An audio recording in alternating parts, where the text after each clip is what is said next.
నమస్కారం. ఈరోజు సుఖీభవలో రష్యా టీకా భరోసా ఎంత, అందుకే భారత్లో మరణాలు తక్కువ, శానిటైజర్ల వాడకం ఎలా ఉండాలి, పసికందులో శ్వాసగండం, బర్త్ ఆస్పెక్సియా, ఇంకా హెల్త్ టిప్. మహమ్మారి కరోనా వైరస్కు అడ్డుకట్ట వేసే వ్యాక్సిన్ కోసం ప్రపంచమంతా 1000 కళ్లతో ఎదురు చూస్తోంది. ఇదిగో ఈ తరుణంలోనే మా వ్యాక్సిన్ రెడీ అంటూ రష్యా ప్రకటించేసింది. మిగతా దేశాల టీకా ప్రయోగాలన్నీ ఇంకా తొలి దశల్లోనే ఉంటే రష్యా మాత్రం మా ప్రయోగాలు పూర్తయ్యాయని, ఇక వాణిజ్యపరంగా ఉత్పత్తి చేయడం ఒక్కటే మిగిలిందని చెప్తోంది. టీకాను తొలిసారిగా ముందుకు తీసుకురావడం హర్షణీయమే అయినా ప్రయోగాల పరంపరను పూర్తి చేయకుండా హడావిడిగా తీసుకొస్తే దానివల్ల మంచి కంటే చెడే ఎక్కువగా జరుగుతుందని వాపోతున్నారు శాస్త్రవేత్తలు. ఈ నేపథ్యంలో రష్యా టీకా మానవాళికి ఎంతవరకు భరోసాగా నిలుస్తుందన్న అంశం గురించి ఇప్పుడు తెలుసుకుందాం.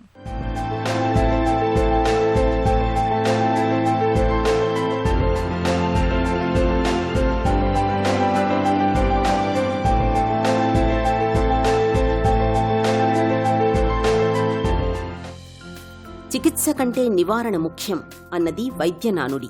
నిజమే. మందుల కన్నా టీకా నయం అన్నది కూడా నిజమే. ఆ క్రమంలోనే మానవాళి అనేక జబ్బులకు టీకాలను కనిపెట్టింది కూడా. ధనుర్వాతం, కోరింత దగ్గు, కలరా, గవదబిళ్లలు, హెపటైటిస్, రేబిస్ ఇలా అనేక జబ్బులకు ఇప్పటికే టీకాలు అందుబాటులో ఉన్నాయి. నిజానికి టీకాలనేవి జబ్బుల్ని రాకుండా నివారించేవి. అయితే ఇప్పటిదాకా అందుబాటులోకి వచ్చిన టీకాలు పరిమితంగానే ఉన్నాయని ఒప్పుకోక తప్పని నిజం. నిజానికి అన్ని జబ్బులకు కూడా టీకాలు కనిపెట్టలేని పరిస్థితి.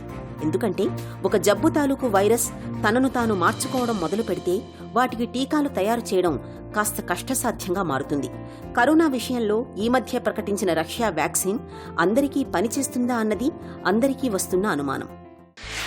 రష్యా యొక్క డిఫెన్స్ ఆర్గనైజేషన్ నడిపిస్తున్నటువంటి ఇమ్యునలాజికల్ సంస్థ వ్యాక్సిన్ నిర్మించినటువంటి ఈ సందర్భంలో మన సీరో ప్రివెలెన్స్ కనుక మనం ఎస్టిమేట్ చేస్తే, మనం జూన్ నెలలో చేసినటువంటి సీరో ప్రివెలెన్స్లో హైదరాబాద్ లాంటి నగరంలో ఆల్రెడీ 4 ఒకళ్ళకి ఇన్ఫెక్షన్ ఆల్రెడీ ఉంది అని మనకు తెలిసింది. అంటే ఆల్రెడీ ఎక్స్పోజ్ అయ్యారు, వీళ్ళు ఎక్స్పోజ్ అవ్వడం వల్ల వీళ్ళకి ఆల్రెడీ యాంటీబాడీస్ వచ్చాయని ఉంది. ప్లస్ దీనికి ఈ వైరస్కి వ్యాప్తి చెందేటువంటి లక్షణము ఎక్కువ, అది చాలా ఫాస్ట్గా వ్యాప్తి చెందేటువంటి లక్షణం కూడా ఎక్కువ. దీని డబ్లింగ్ టైం అనేది మనం కనుక చూస్తే చాలా ర్యాపిడ్గా డబ్లింగ్ టైం ఉంది. అంటే వితిన్ 2 వీక్స్ లోపల మొత్తం సంఖ్య డబుల్ అవ్వడం కూడా మనం గమనిస్తున్నాం.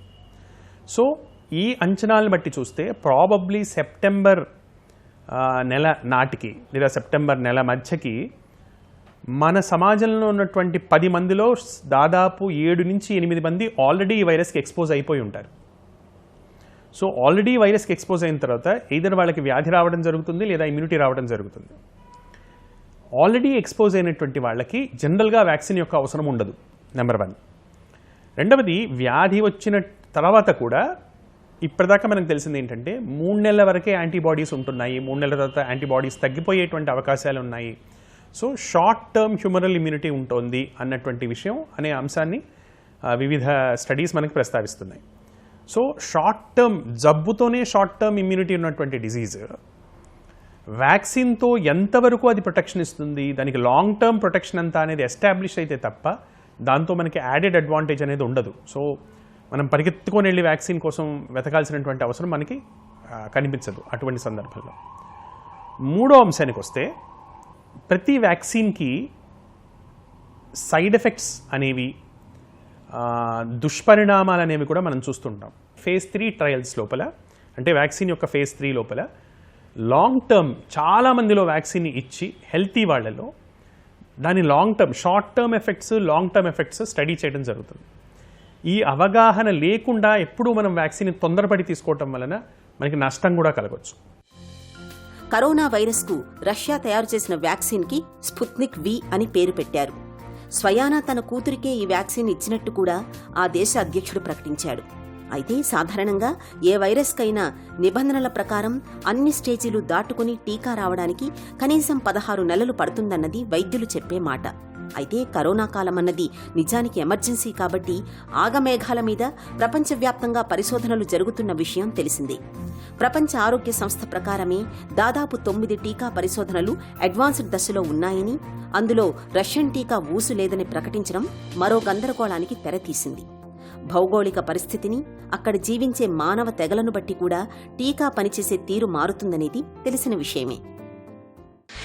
మనకు ఒకసారి ఈ వ్యాక్సిన్ కనుక మనకి లాంగ్ టర్మ్ సేఫ్టీ డేటాతో కనుక అవైలబుల్ ఉంటే, ఒక ప్రాపర్లీ కండక్టెడ్ ఫేజ్ 3 ట్రయల్ తోటి మనకు అవైలబుల్ ఉంటే, వల్నరబుల్ సెక్షన్ అంటే ఎవరైతే 60 సంవత్సరాలు పైబడిన వాళ్ళు ఉన్నారో, స్థూలకాయం, ఒబెసిటీ, డయాబెటీస్, హైపర్ టెన్షన్, గుండె జబ్బులు, ఊపిరితిత్తుల సమస్యలు, ఇటువంటి వాళ్ళు ఉన్నారో, ఎవరైతే జబ్బున బారిన పడలేదో, ఎవరికి యాంటీబాడీస్ నెగిటివ్ ఉన్నాయో, అటువంటి వాళ్ళకి ఈ వ్యాక్సిన్ అనేది ఇంపార్టెంట్గా మారచ్చు మనకి. సో ప్రస్తుత పరిస్థితుల్లో వ్యాక్సిన్ అనేది మనకి సొల్యూషన్ కానీ అంటే ఇది సొల్యూషన్ అయ్యేటువంటి అవకాశాలు తక్కువగా ఉన్నాయని చెప్పాలి. అట్లీస్ట్ ఇప్పుడు వచ్చినటువంటి వ్యాక్సిన్ ఇమ్మీడియట్ సొల్యూషన్ అవుతుందనేటువంటి అవకాశాలు తక్కువగా ఉన్నట్టే చెప్పాలి. అయితే పూర్తి సైంటిఫిక్ డేటా పబ్లిష్ కాలేదు కాబట్టి, పూర్తి సైంటిఫిక్ డేటా పబ్లిష్ అయిన తర్వాత దాని గురించి మన అవగాహన మనకు పెరగొచ్చు, మారే అవకాశం కూడా ఉంది. వ్యాక్సిన్ సంబంధించినటువంటి ఇంకో ఆసక్తికరమైన విషయం ఏంటంటే, రీసెంట్గా దీని మీద చాలా చర్చ కూడా జరిగింది. అంటే ఇప్పుడు ఇప్పటిదాకా స్టడీ చేసినటువంటి వ్యాక్సిన్స్ కానివ్వండి, మందులు కానివ్వండి, ఎక్కువగా తెల్లవాళ్లలో స్టడీ చేయటం, అంటే వైట్ వాళ్లలో స్టడీ చేయడం జరిగింది. వెరాస్ చాలామంది రేస్ చేసినటువంటి ఆబ్జెక్షన్ ఏంటంటే, అదే అమెరికా లాంటి దేశాల్లో కానివ్వండి, ఫ్రాన్స్ లాంటి దేశాల్లో కానివ్వండి, ఈ వ్యాధి బారిన ఎక్కువగా పడుతున్నటువంటి బ్లాక్స్, బ్రౌన్స్, అంటే ఆఫ్రికన్ డిసెంట్ వాళ్ళు, ఏషియన్ డిసెంట్ వాళ్ళు ఎక్కువగా వ్యాధి బారిన పడుతున్నటువంటి వ్యాధిని స్టడీ అనేది మనం మందులు కానివ్వండి, రెమెడెసివిర్ లాంటి స్టడీస్ కానివ్వండి, లేదా వ్యాక్సినేషన్ స్టడీస్ అని కానివ్వండి, తెల్లవాళ్లలో తక్కువ ఎఫెక్ట్ అవుతున్నటువంటి తెల్లవాళ్లలో దీన్ని స్టడీ చేయడం జరిగింది. వ్యాధి కానివ్వండి, మందు కానివ్వండి, వ్యక్తి యొక్క రేషియల్ డిసెంట్ బట్టి మారే అవకాశం ఉంటుంది కాబట్టి దాని ప్రభావం, లేదా వాళ్ళు ఉంటున్నటువంటి జియోగ్రాఫికల్ పరిస్థితులు. ఇప్పుడు న్యూజిలాండ్ అనేది ఒక ఎగ్జాంపుల్, వేరెన్ చిన్న దేశం, సముద్ర తీరం కలిగినటువంటి దేశం, 4 వైపులా సముద్ర తీరం కలిగినటువంటి దేశంలో వాళ్ళకి హార్డ్లీ ఎనీ కోవిడ్ ఇన్ఫెక్షన్స్ ఉన్నాయి మనకి. అలానే శ్రీలంకలో కూడా చాలా తక్కువ ఇన్ఫెక్షన్స్ ఉండటం కూడా మనం వింటున్నాము.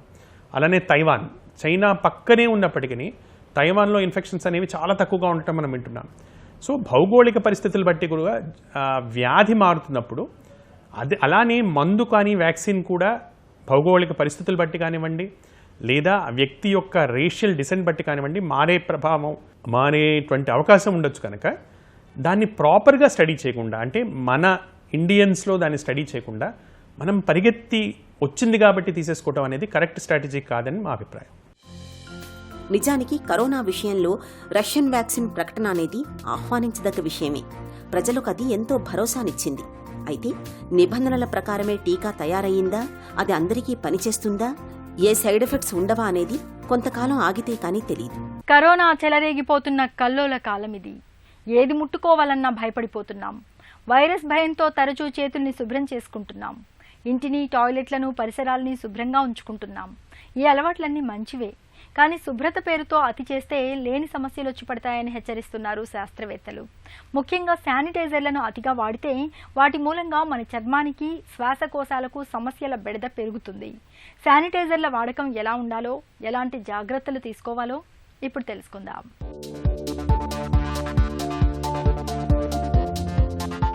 కరోనా ప్రమాదం పొంచి ఉన్న నేపథ్యంలో చేతుల్ని మనం తరచుగా కడుక్కుంటూ ఉండాలి. చేతుల్ని శుభ్రం చేసుకోవడానికి సబ్బు నీళ్లు, శానిటైజర్ ఏదైనా పర్వాలేదు. ఇంట్లో వాడే ఏ సబ్బు అయినా మంచిదే. అయితే చేతులు కడుక్కోవటానికి సబ్బు, నీళ్లు అందుబాటులో లేనప్పుడు మాత్రమే శానిటైజర్లను వాడాలి. కోవిడ్ను అడ్డుకునేందుకు తీసుకునే జాగ్రత్తల్లో భాగంగా వాడే శానిటైజర్లలో కనీసం 60% ఆల్కహాల్ ఉండాలి. లేనివి వద్దే వద్దు. కనీసం 20 సెకండ్లకు తగ్గకుండా చేతులను మూలమూలన శుభ్రం చేసుకోవాలి. శానిటైజర్లను ఇంటి వద్ద చేసుకోవటం సరికాదు. దీన్ని సరిగ్గా చేయకపోతే పని చేయకపోగా కొన్ని దుష్ప్రభావాలు ఉండే అవకాశం ఉంది. శానిటైజర్లను వేడి ప్రాంతాల్లో నిల్వ ఉంచకూడదు. ఉదాహరణకు వేసవి నెలల్లో కారు లోపల వీటిని వదిలేయకూడదు. 6 ఏళ్లలోపు పిల్లలు శానిటైజర్లను వాడేటప్పుడు తప్పక పెద్దవాళ్లు పర్యవేక్షించాలి. పొరపాటున నోటిలోకి వెళితే ప్రమాదకరం. వీటిని కళ్లకు దూరంగా ఉంచాలి. శానిటైజర్ చేతులకు రాసిన తరువాత పూర్తిగా ఆరిపోనివ్వాలి. ఎట్టి పరిస్థితుల్లోనూ కూరగాయలు, పండ్లపై శానిటైజర్లు వాడకూడదు. ఇది ప్రమాదకరం కూడా. వీటిపై వైరస్ ఉంటే అది శానిటైజర్ల ద్వారా పోతుందనటానికి ఇంతవరకు ఎలాంటి ఆధారం లేదు. శానిటైజర్లను మన చేతులు, శరీర భాగాలు, లోహపు, స్టీల్ వస్తువులు, నునుపైన తలాలపై వైరస్ను పోగొట్టడానికి మాత్రమే వాడాలి. కొరియర్ వచ్చినప్పుడు అది ప్లాస్టిక్ లేదా లోహంతో తయారైనదైతేనే శానిటైజ్ చేయాలి. కాగితంపై వైరస్ మనుగడ సాగించలేదు. కొరియర్ లేదా పోస్టులో వచ్చిన వాటిని తీసుకునేటప్పుడు సంతకం చేయాల్సి వస్తే సొంత పెన్నును వాడటమే మేలు. నవమాసాల ప్రయాణం తర్వాత పసిబిడ్డ కేర్మనే ఏడుపు ఇంటిల్లిపాదిని సంతోషంలో ముంచెత్తుతుంది. ఇక అమ్మ ఆనందానికైతే అవధులే ఉండవు. అయితే నెలలు నిండకుండానే కాన్పు జరిగినప్పుడు, బిడ్డ తక్కువ బరువుతో పుట్టినప్పుడు ఆ పసికందుకు మన లోకంలో అడుగడుగునా సమస్యలు ఎదురవుతుంటాయి. ముఖ్యంగా ఊపిరితిత్తులు పూర్తిగా అభివృద్ధి చెంది ఉండకపోవడంతో బిడ్డకు తగినంత ప్రాణవాయువు అందని పరిస్థితులు ఎదురవుతుంటాయి. ఇలాంటి పరిస్థితిలో మెదడుకు చాలినంత ఆక్సిజన్ అందక బర్త్ ఆస్పెక్సియా అనే సమస్య ఎదురవుతూ ఉంటుంది. బిడ్డకు అనేక సమస్యల్ని తెచ్చిపెట్టే బర్త్ ఆస్పెక్సియా గురించి డాక్టర్ని అడిగి ఇప్పుడు తెలుసుకుందాం.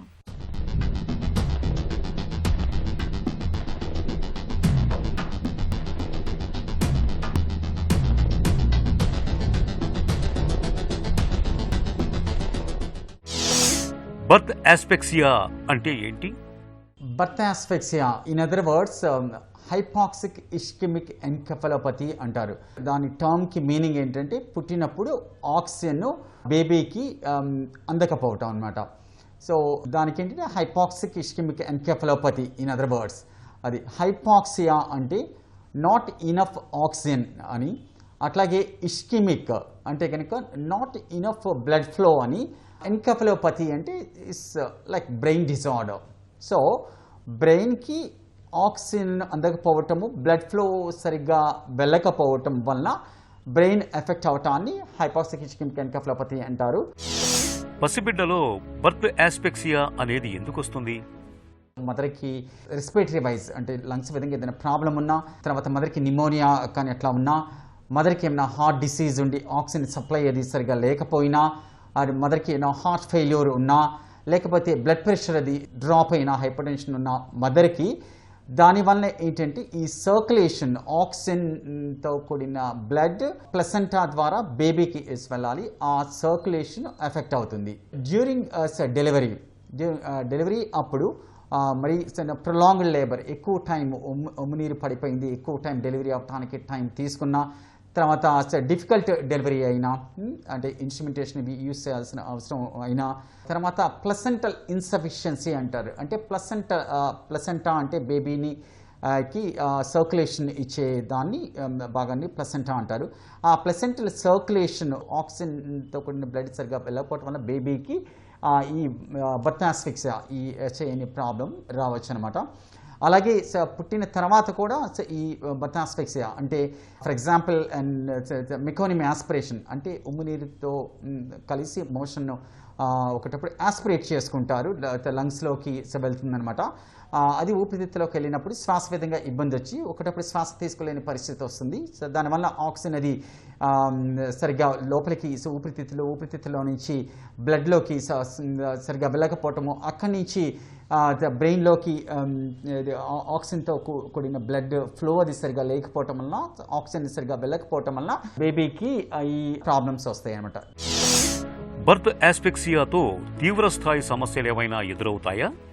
బ్రెయిన్కి ఆక్సిజన్ సరిగ్గా అందకపోవటం వల్ల, శ్వాస తీసుకోపోవటం వల్ల, పుట్టగానే అడగకపోవటం వల్ల ఈ శ్వాసది ఎఫెక్ట్ అయ్యి దానివల్ల బ్రెయిన్కి ఆక్సిజన్ వెళ్ళదు, సర్క్యులేషన్ అది ఎఫెక్ట్ అవుతుంది. సో దీనివల్ల బ్రెయిన్ వైజ్ కొన్ని ప్రాబ్లమ్స్ రావచ్చు. పుట్టగానే 6 గంటల్లోనే లేకపోతే 24 గంటల్లోపు ఫిట్స్ అది స్టార్ట్ అవ్వచ్చు, లేకపోతే ఒక రోజు తర్వాత కూడా ఫిట్స్ అది ఉండొచ్చు.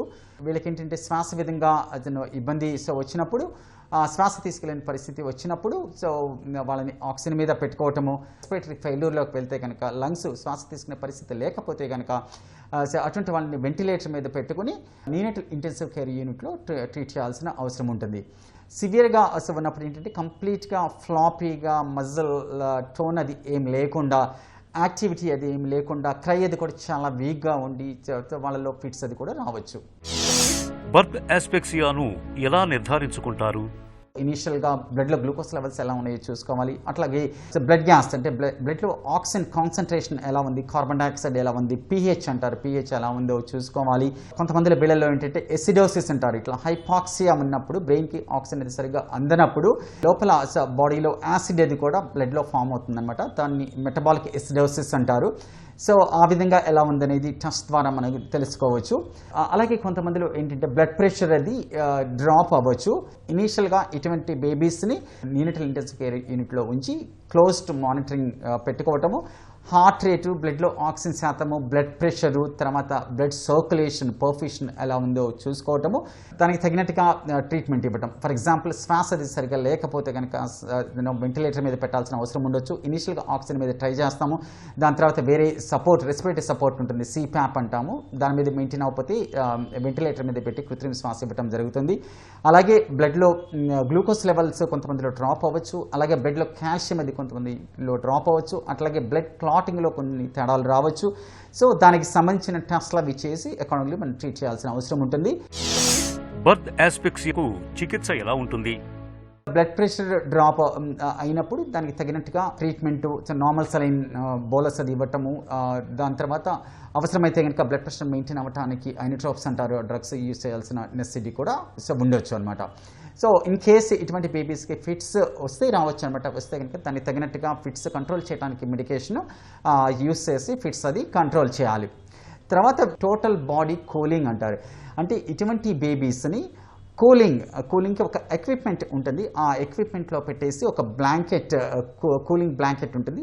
ఆ బ్లాంకెట్లో బేబీని పెట్టి కవర్ చేసి ఆ మెషిన్ ద్వారా బేబీ టెంపరేచర్ని, టోటల్ బాడీ టెంపరేచర్ని తగ్గించడం.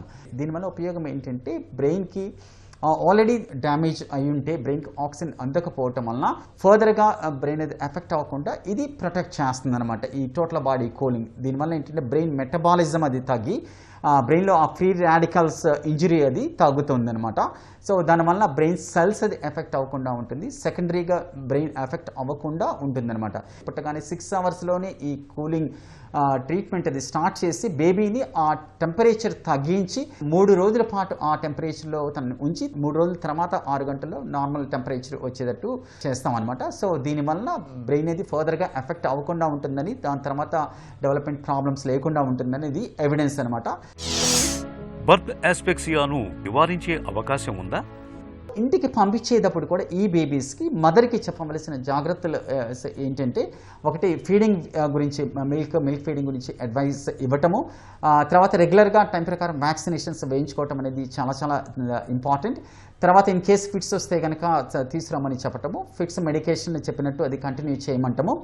తర్వాత రెగ్యులర్గా క్లినిక్స్కి, అంటే మన న్యూరో డెవలప్మెంటల్ క్లినిక్స్ హాస్పిటల్లో ఆ క్లినిక్కి అటెండ్ అవ్వటము, అటెండ్ అయ్యి వాళ్ళ డెవలప్మెంట్ వైజ్ ఎలా ఉంది, బ్రెయిన్ వైజ్ గ్రోత్ ఎలా ఉంది, మిగతా విధంగా వాళ్ళ వెయిట్ అండ్ ఆల్ ఎలా ఇంప్రూవ్ అవుతున్నారు, అండ్ మెదడు విధంగా ఏదైనా ప్రాబ్లమ్స్ వస్తున్నాయా, ఎదుగుదల విధంగా ఏమైనా ప్రాబ్లమ్స్ వస్తున్నాయా, దట్ మీన్స్ వాళ్ళు చేయవలసిన పనులన్నీ కరెక్ట్గా చేయగలుగుతున్నారా లేదా, అంటే కూర్చోవటం కరెక్ట్గా 6 to 8 months వచ్చేసరికి కూర్చుంటున్నారా, 10 months వచ్చేసరికి నుంచుంటున్నారా, 1 year వచ్చేసరికి నడుస్తున్నారా, మాటలు అది 1 year వచ్చేసరికి కొంచెం మాటలు చెప్పడం స్టార్ట్ చేశారా.